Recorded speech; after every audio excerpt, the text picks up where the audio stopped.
नमस्कार साथियों, स्वागत है आप सभी का आपकी अपनी पाठशाला पर। मैं हूं अंकित अवस्थी और आप हैं मेरे साथ में।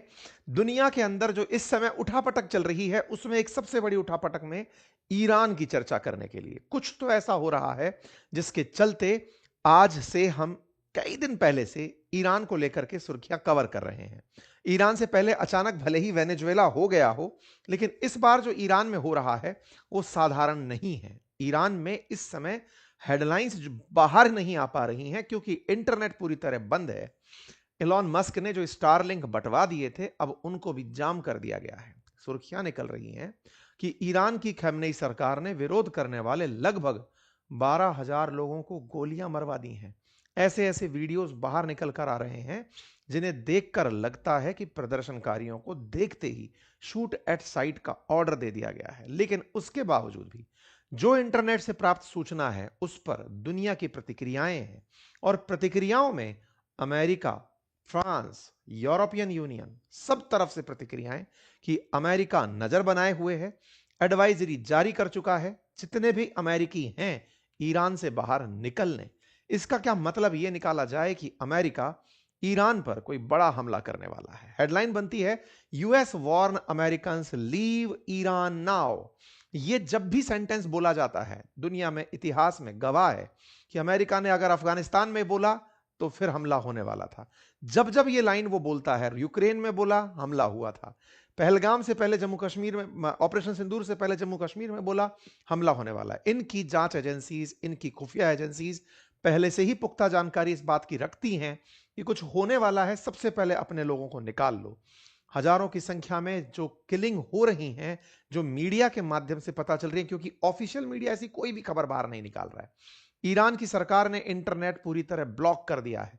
इंटरनेट पर खुद कंट्रोल्ड तरीके से जानकारी डाल रहे हैं खमनेई, दुनिया को दिखाने के लिए कि जो जानकारियां आप तक पहुंचे उसमें ईरान की सरकार के समर्थन में लोग खड़े हैं। वो वीडियोस अपलोड करवाए जा रहे हैं। ऑलरेडी हम लगातार इस पर आपको अपडेट देते चल रहे हैं, इस इंतजार में है कि किसी भी दिन कोई बड़ी घटना हो सकती है। बड़ी घटना में सबसे बड़ी घटना ईरान के अंदर सत्ता परिवर्तन की घटना मानी जाएगी।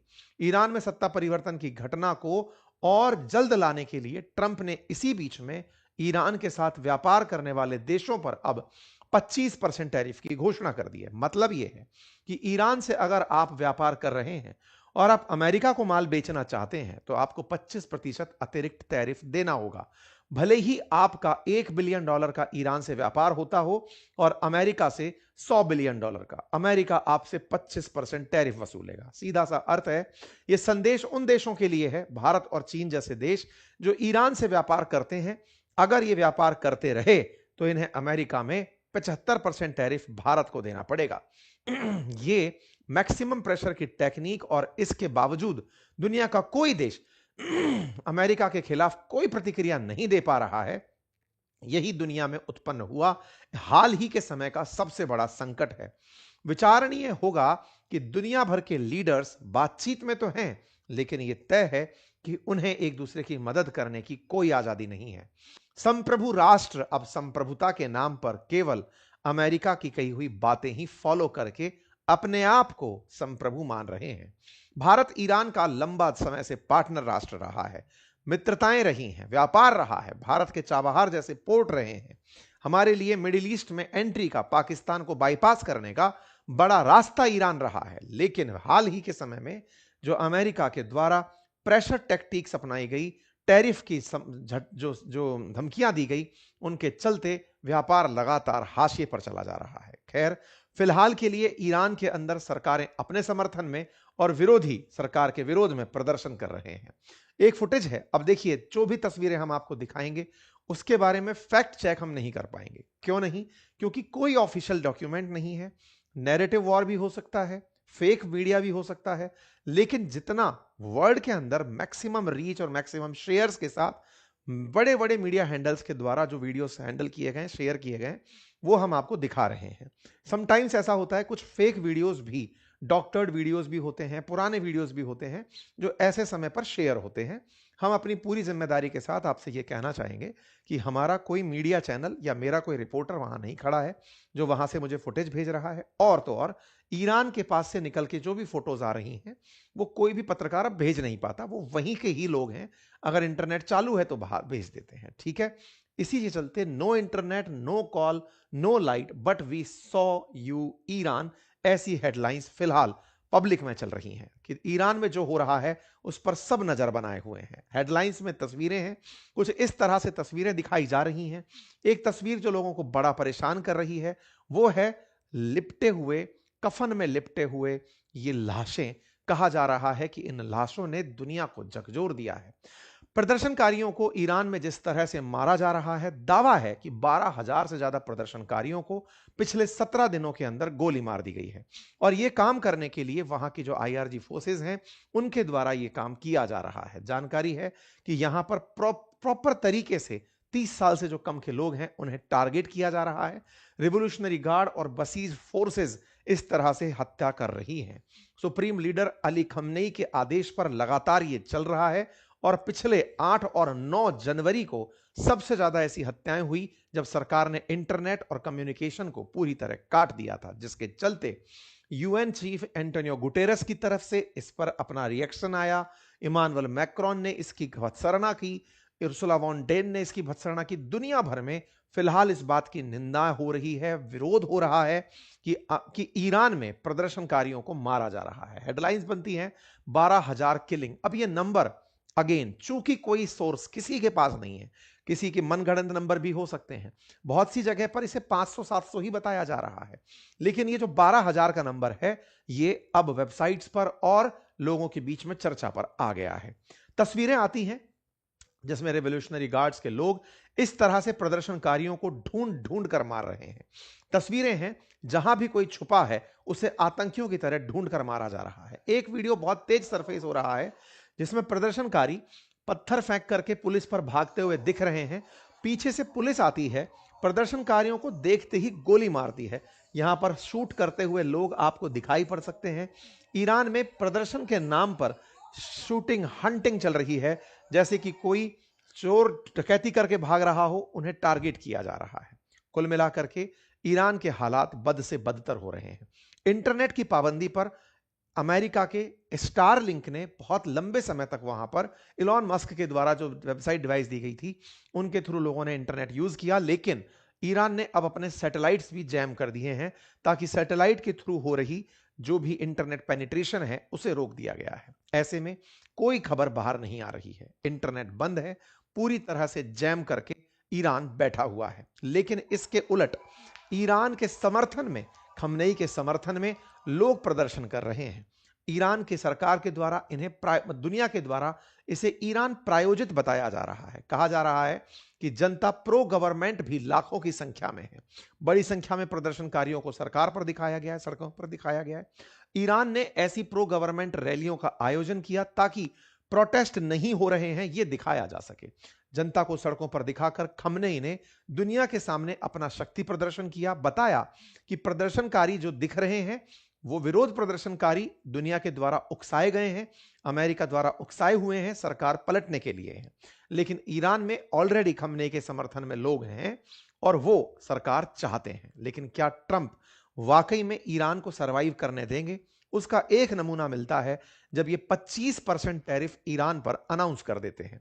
ट्रंप का हाल ही में आदेश आया, मेरा वचन ही है शासन स्टाइल में आया, कोई ऑफिशियल डॉक्यूमेंट नहीं, सिर्फ ट्रुथ पर एक ट्वीट, ट्रुथ पर एक संदेश जिसमें लिखा कि ईरान से व्यापार करने वालों पर अब लगेगा अतिरिक्त 25% टैरिफ। इनके इसी ट्रुथ सोशल मीडिया पर दिए स्टेटमेंट को व्हाइट हाउस ने एज इट इज छाप दिया। दुनिया को यह मानना पड़ेगा। परिणाम निकला, अब रियाल की वैल्यू 0 हो गई है, अर्थात ये किसी काम का नहीं बचा है।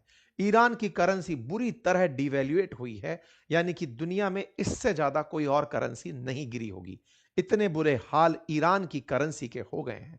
करेंसी क्यों गिर रही है? क्योंकि ईरान के साथ अगर कोई भी विश्व का देश व्यापार ही नहीं करेगा तो डॉलर होगा ही नहीं। डॉलर जब होगा नहीं तो ईरान अंतरराष्ट्रीय रूप से कुछ खरीद नहीं पाएगा।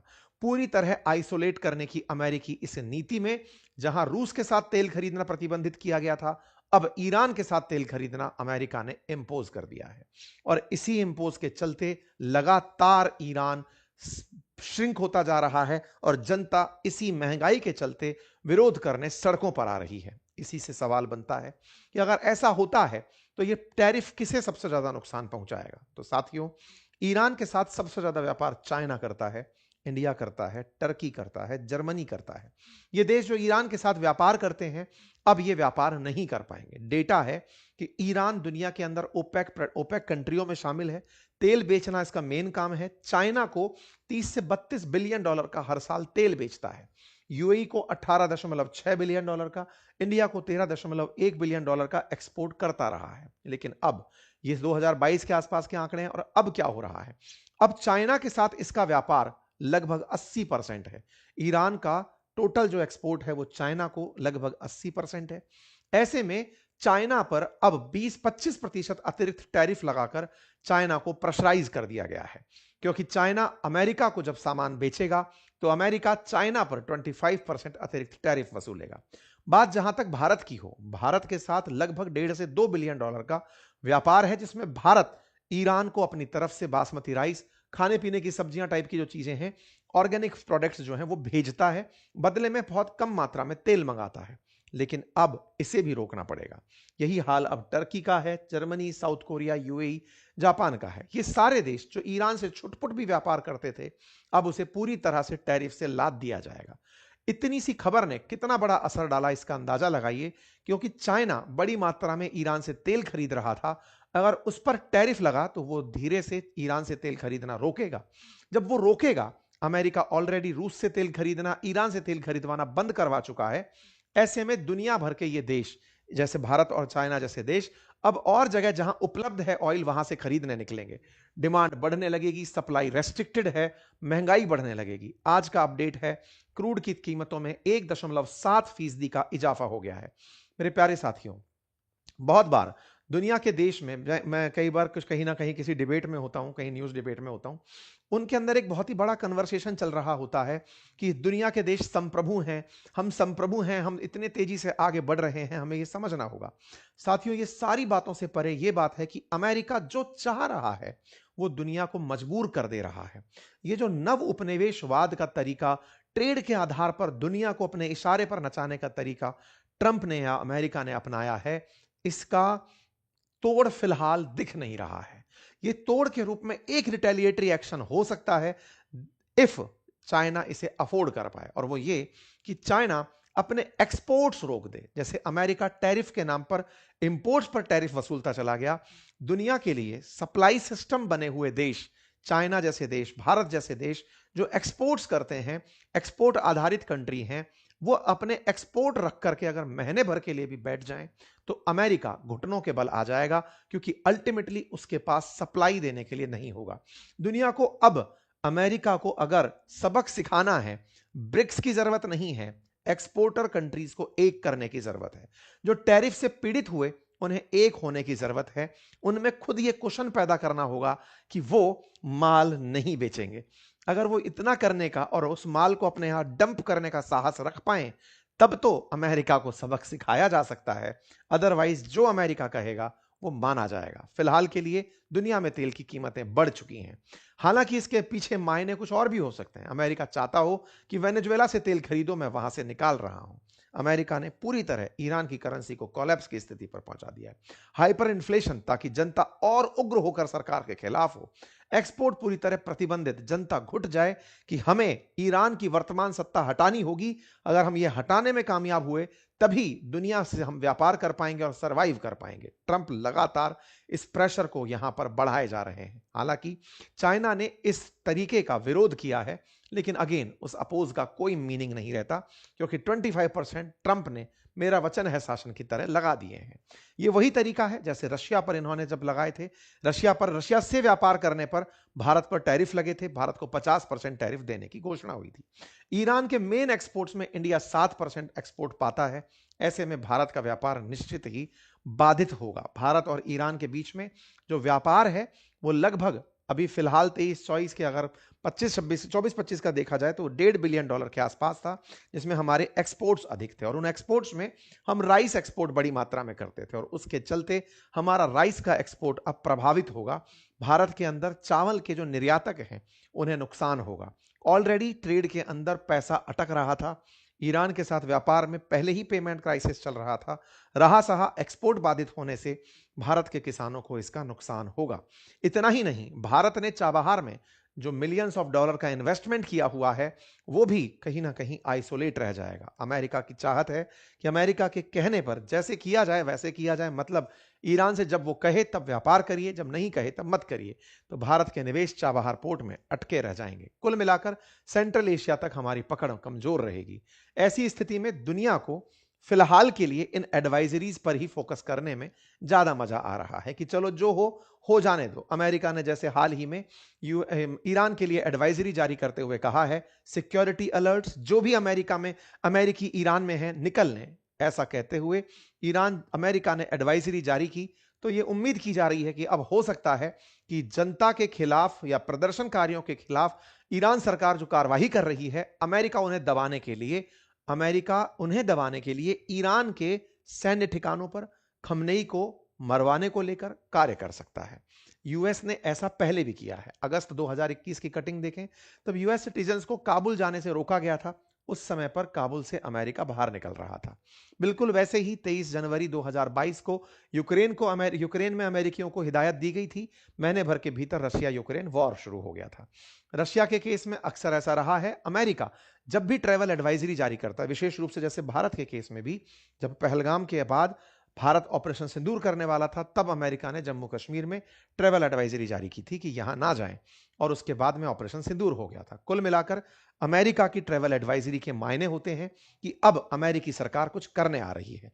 मार्केट हाई है, देखना होगा कि क्या अमेरिका वाकई में फिर से कुछ करने की तैयारी कर रहा है। कुल मिलाकर सिक्योरिटी अलर्ट से सवाल बनते हैं, लीव ईरान नाउ से उम्मीदें जगती हैं कि ईरान पर अगर अमेरिका कोई कार्रवाई कर भी देता है तो उसके बाद क्या पता वहां शांति आए, बाजार फिर से खुलने लगे और ये टैरिफ का गेम बंद हो। लोग फिलहाल जो ईरान में हैं वो ट्रंप हेल्प का पोस्टर लेकर खड़े हैं। ऐसी तस्वीरें फिलहाल सोशल मीडिया पर वेस्ट द्वारा पब्लिक की जा रही हैं। देखना होगा कि क्या ये सारी चीजें आने वाले समय में किसी और भीषण युद्ध की तरफ धकेल तो नहीं देंगी। क्या पता रूस, ईरान, वेनेजुएला जैसे देश जो त्रस्त हैं अमेरिकी फैसलों से, वो कहीं एक होकर किसी भीषण हादसे को तो अंजाम नहीं दे देंगे। आप लोग इस विषय पर क्या सोचते हैं? अपनी राय जरूर कमेंट बॉक्स में बताइएगा।